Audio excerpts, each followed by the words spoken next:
So the Tide's back on the winning track, but there's still some things to work out.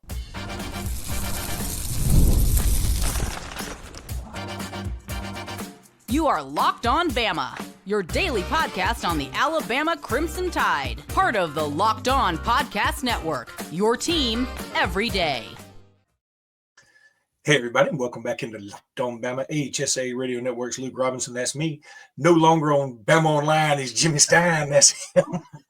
We'll tell you about that in just a minute. Want to thank you every day for being here every day. Thank you, newbies, for being here today. And thank FanDuel for sponsoring this episode today as well. And thanks for making us your first listen. First of all, Jimmy, let's go ahead and get that announcement out of the way. You are full-time Locked On Bama as far as I'm concerned from this point forward. Cool.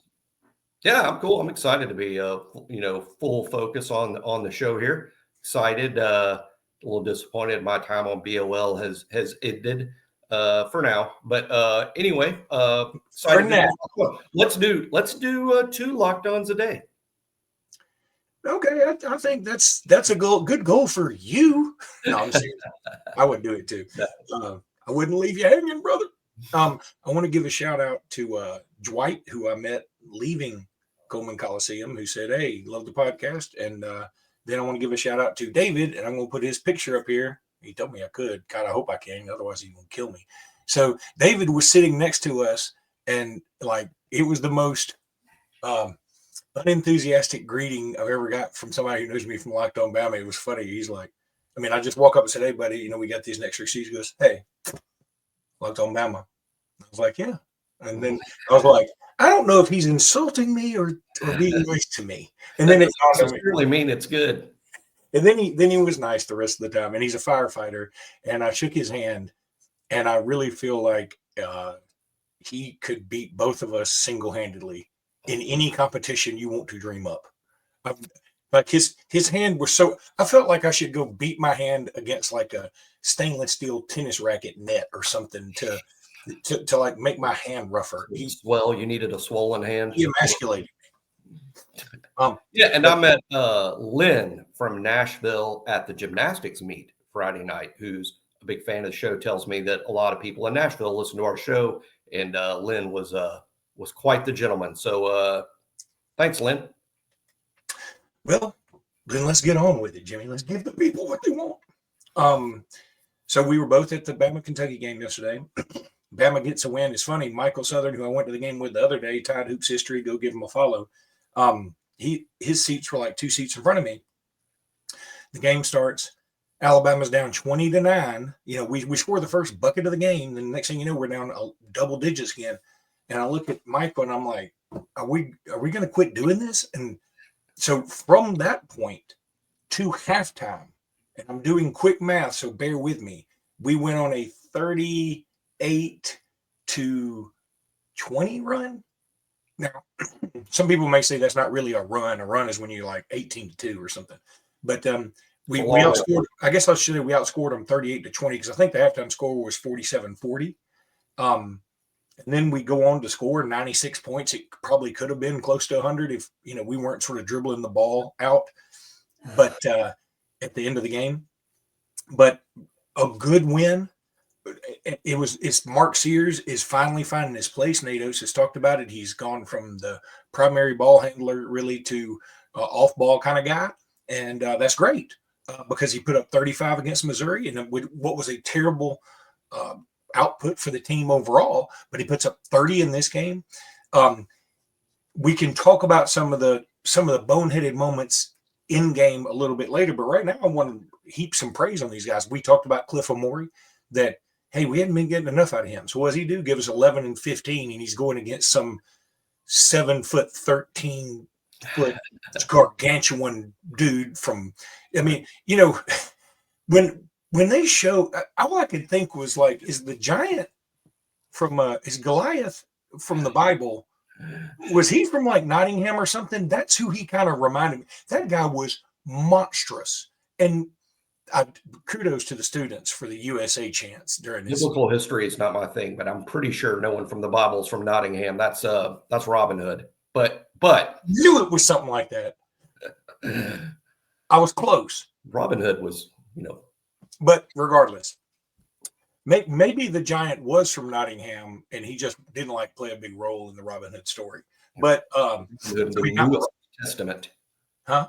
Robin Hood would be the newest testament. The testament, Cliff Notes. So anyway, but he was just so big. And I mean, he was a banger.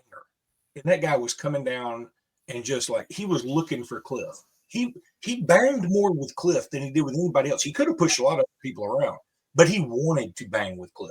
And he just pushed him around. And the student chant of USA, USA on his free throws, I thought, that's this. And also the 4 guys behind me who kept, every time he was shooting free throws, they'd go, beans on toast.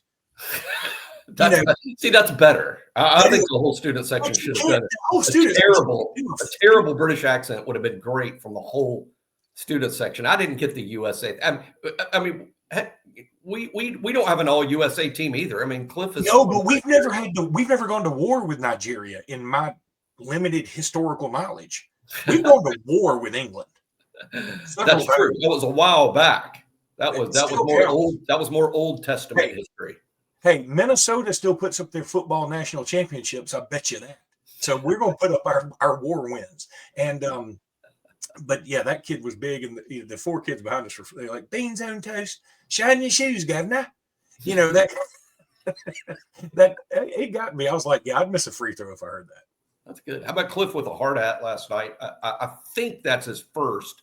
And I think that gets back to the Cliff Omuryi story, right? I mean, you sign Cliff Omuryi not because he's going to be a great scorer, but because he's going to do all the dirty work, that he could potentially lead the league in rebounds and block shots and all these things that add up in Nate's hard hat points.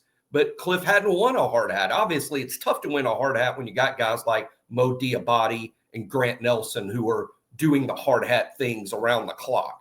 But Cliff winning a hard hat, I think, was as good of a sign for this team as Mark Sears' explosive scoring. Mark now has 65 points this week. And I think those two coming around are huge, because now we're getting down to what just 4 regular season games left, Luke. This is crunch time. We're 4 games away from, okay, now you've got to play your best basketball of the year. So Cliff winning a hard hat, Mark scoring 35 and then 30. These are good signs that this March explosion we've been waiting on is just around the corner. Yeah, and then Aiden Holloway, what was he, 5 of 12 from beyond the arc? I mean, and that's the way he needs to play. He missed a couple of open. There was one where he shook the Kentucky guard out of his shoes, and he stepped back. And if he makes that, the place goes nuts. I know the play. That was what I said. If I told my wife that was the game with, I'm like, if that went in, that was going to be on SportsCenter. I mean, it was just. And I'll tell you something else Omuryi did last night. I mean, most of his shots were dunks. And again, kudos for a double-double, 11 and 15 boards. And also just having to face off against that Godzilla of a human being that Kentucky has. But Omuryi caught a rebound, sort of like, it was almost Saquon Barkley-esque, where he caught a rebound and it was like it came to him over his shoulder. And then he just went up and dunked it one-handed behind him. I mean, do you know how hard it is to do that? Well, I wouldn't know, actually. No, I have no idea. I have no idea. I have zero idea how hard. I assume it's hard. I don't know. But then Aiden Sherrill. All right. I finally figured out what it feels like to me when Aiden Sherrill gets in the game, because I like him a lot. But I want y'all to bear with me, because I mean this is the most complimentary thing I can say. I've had 4 kids. It's like, and I grew up around a lake and swimming and all that. So it's like, well, your kids can swim, and kids can pretty naturally swim. But when you first put your kid in the pool and and they're like reaching for you, you're not going to reach back because you're trying to teach them. They panic a little bit, and then they sort of get it. And you're like, okay, they're not swimming laps or anything, but they get it. That's how I feel when Aiden comes in the game, when Aiden Sherrill comes in. Like, it's uncomfortable. It's like, I'm like, oh God. But I got to let him go. It's like I have any power over it. But I'm like, I've just got to let him go out there and do his thing. And then I'm like, hey, he's not doing a bunch. He's doing enough. I was like, yo, what? I mean, I wanted to turn around and go, look at my boy. My boy's out there swimming. and he's doing so and then here's the most complimentary thing I can say. I think he only played 6 minutes and it felt like he played double that. Yeah, for a 6'11", I think it's strange to call a 6'11" guy young, but he plays young. He does. I mean, I think that's what you're getting at. He plays young. He hasn't had the minutes I think we assumed that he might get before the year started.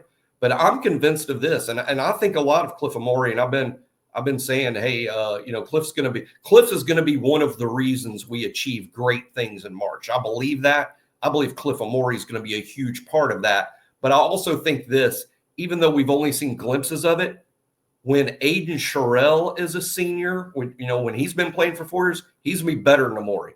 He'll be a more impactful, better interior player than even Cliff Omuryi is now, which I consider a heck of a compliment. Yeah, we're going to keep talking about this game a little bit, but I do want to tell you about PrizePicks.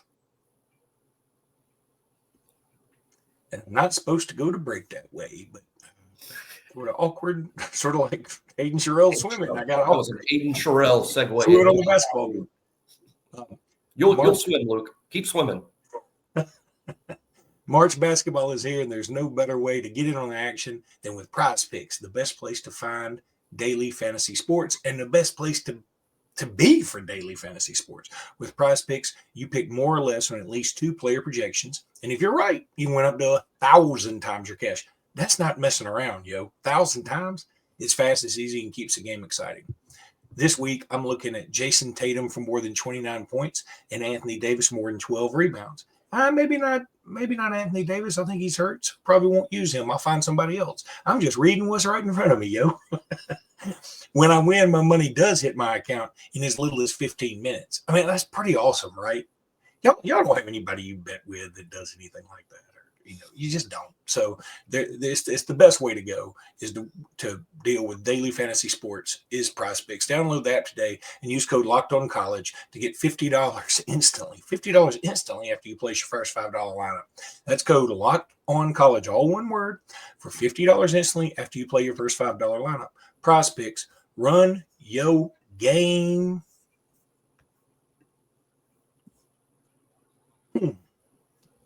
Okay. We said last week or last pod after Missouri something, we need to have a conversation about Cliff Omuryi a little bit. We need to have a conversation about Grant Nelson. It's not good right now. It's just not. There's just not a lot he's bringing to the table, and you can feel his self-consciousness. It emanates from him. I mean, it's just like you can feel he's got this sort of frustrated vibe, like I'm trying and nothing's coming to me. And if I could give him any advice, I'd be like, quit worrying about it. Do your thing. And, that is not novel advice. People always say that. Just, they tell shooters, keep shooting. Shooters shoot. It'll come. You're going to have a streak. For Grant Nelson, I would say keep pounding. Now, one thing I thought we did at the end of the game, we sort of went into an offense where we wanted to protect the ball a little bit, and I think we were hoping for some switches, and which we got. So we gave Grant the ball. So the guard would come and screen, and then they'd switch, and then it's Grant on a guard, and he would back his man down. And on the first play, it worked, and on the second play, give Kentucky credit, they figured it out and tracked him really quickly, and then we had to get the ball out of there and do some other things.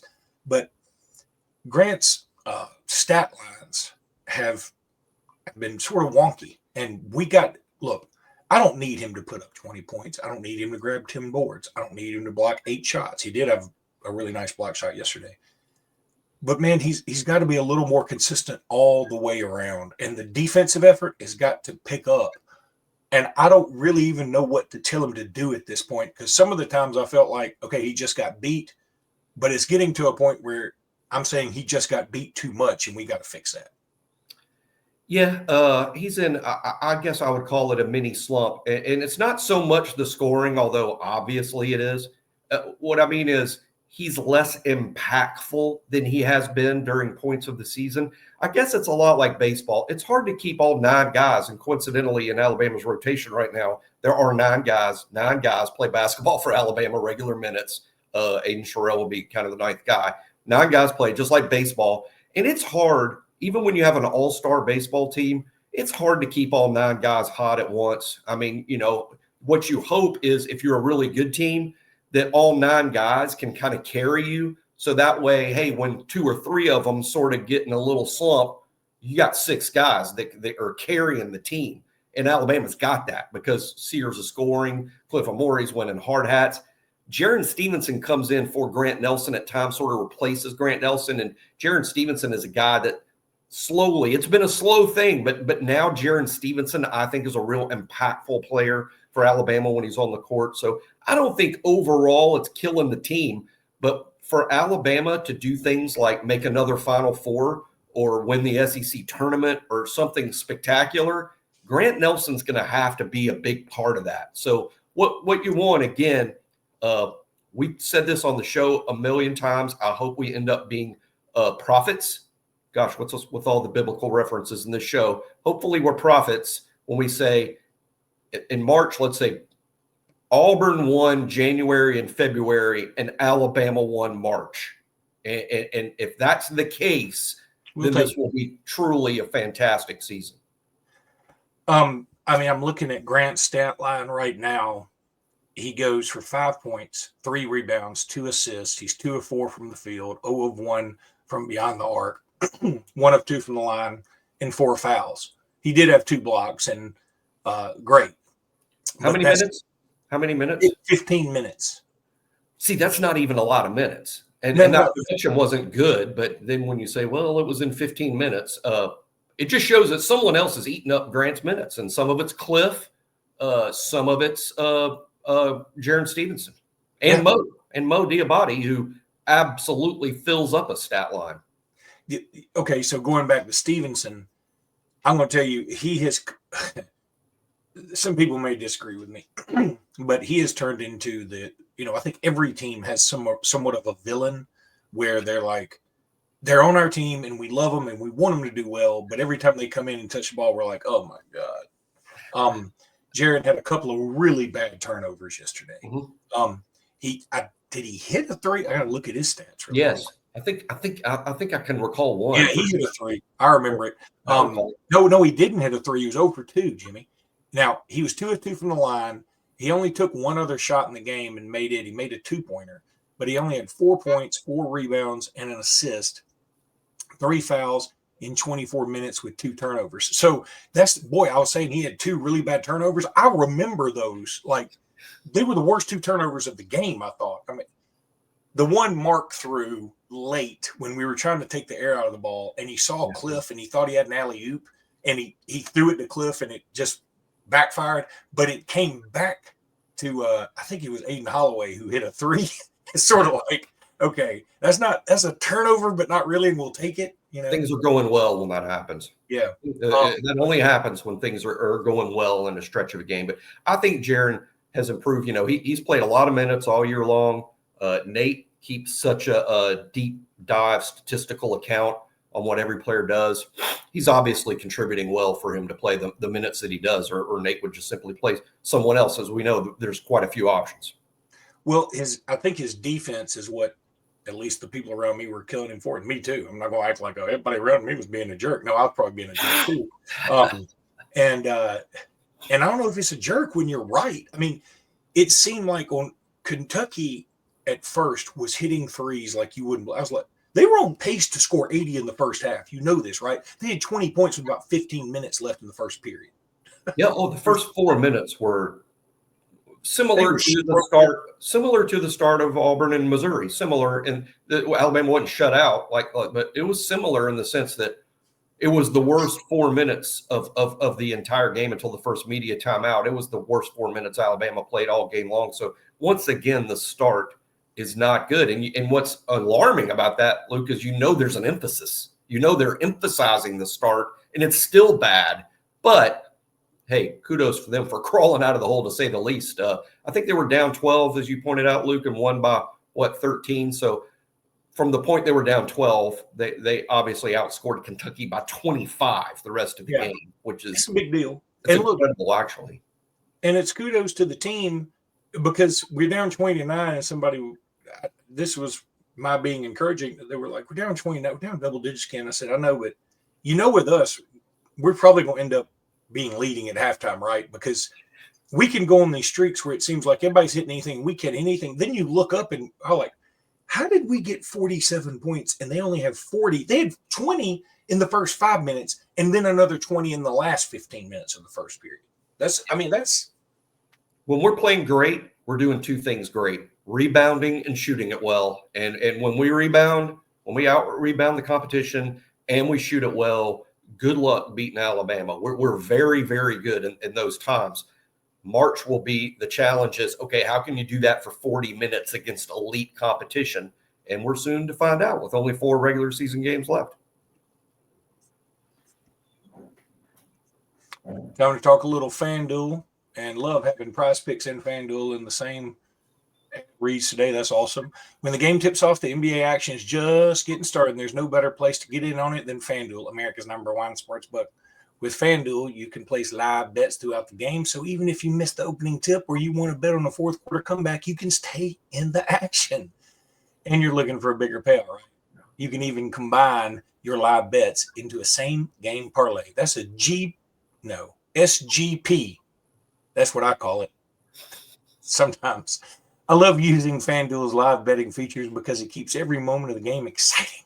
Whether I'm backing my team for a late game rally or picking a player to hit a clutch 3, I never feel like I missed my chance. Right now, new FanDuel customers can get 150 back smacks and dollars in bonus bets if you bet your first $5 bet and it wins. Just visit FanDuel.com to join today. That's FanDuel.com for your shot at $150 in bonus bets. Make every moment more with FanDuel, the official sports betting partner of, tell them, Jimmy. Alex Reese's NBA. Ooh. So he's called up? Has he been called up?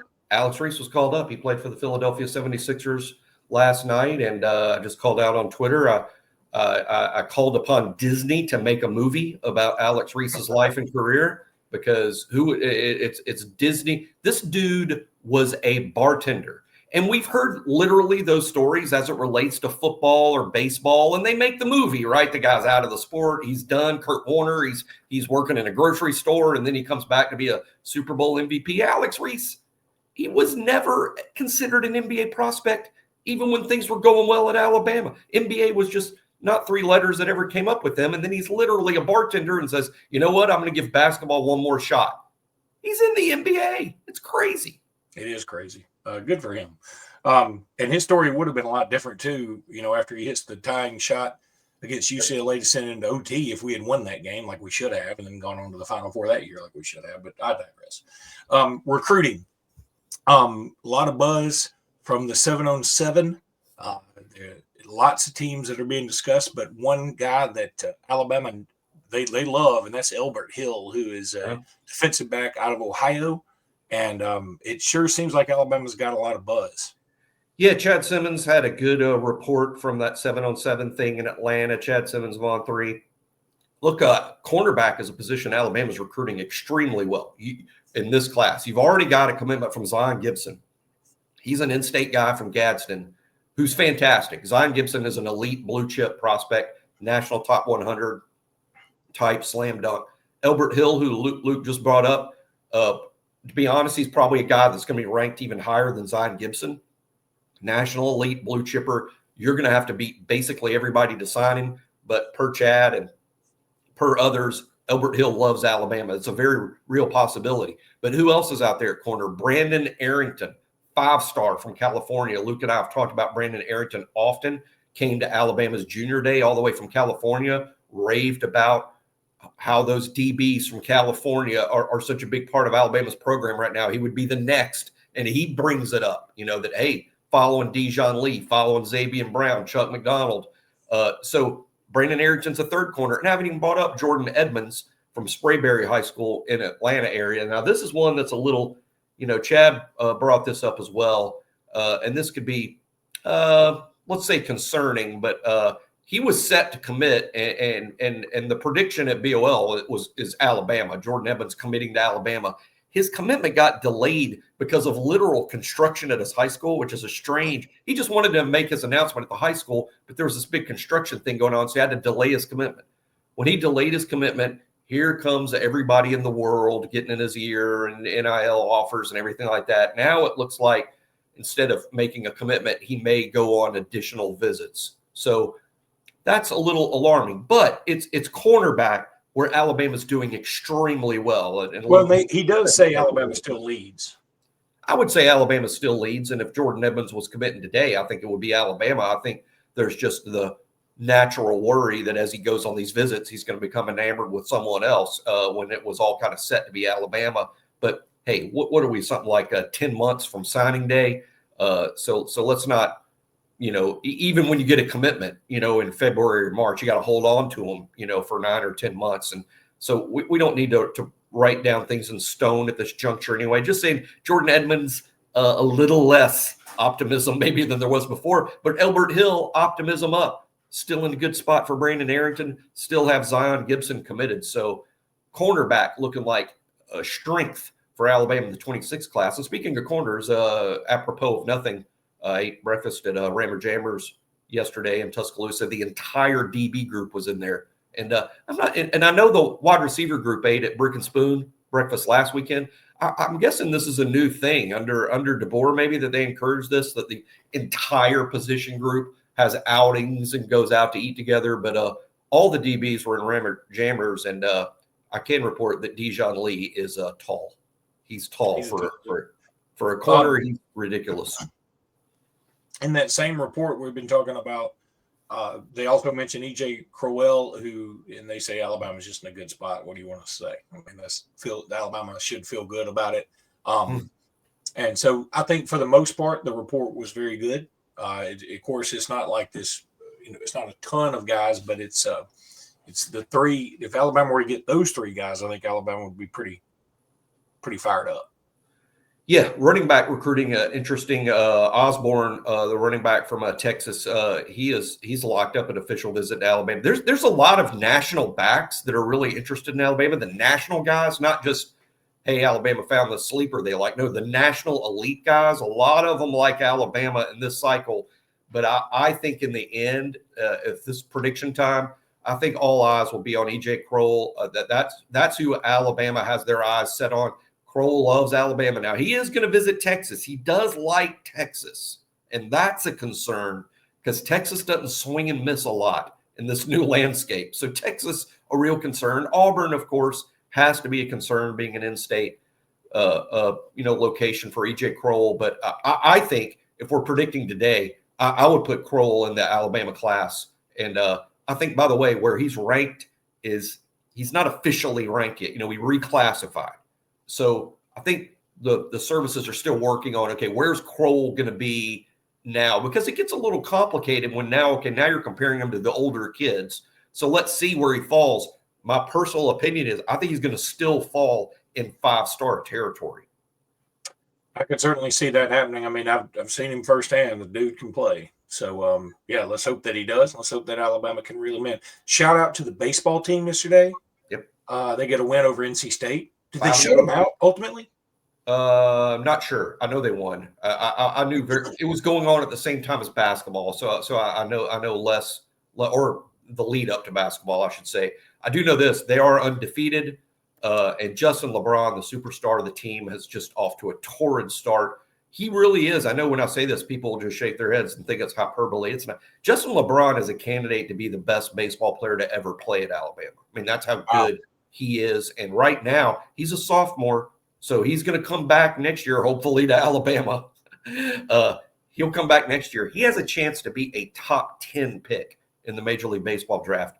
I don't know that Alabama's had that in a long time, particularly from a non-pitcher. So Justin LeBron, shortstop, maybe the best shortstop in college baseball. That's how good this kid is. Well, we did shut him out. And here's – boy, this SEC – Riley quick start yesterday.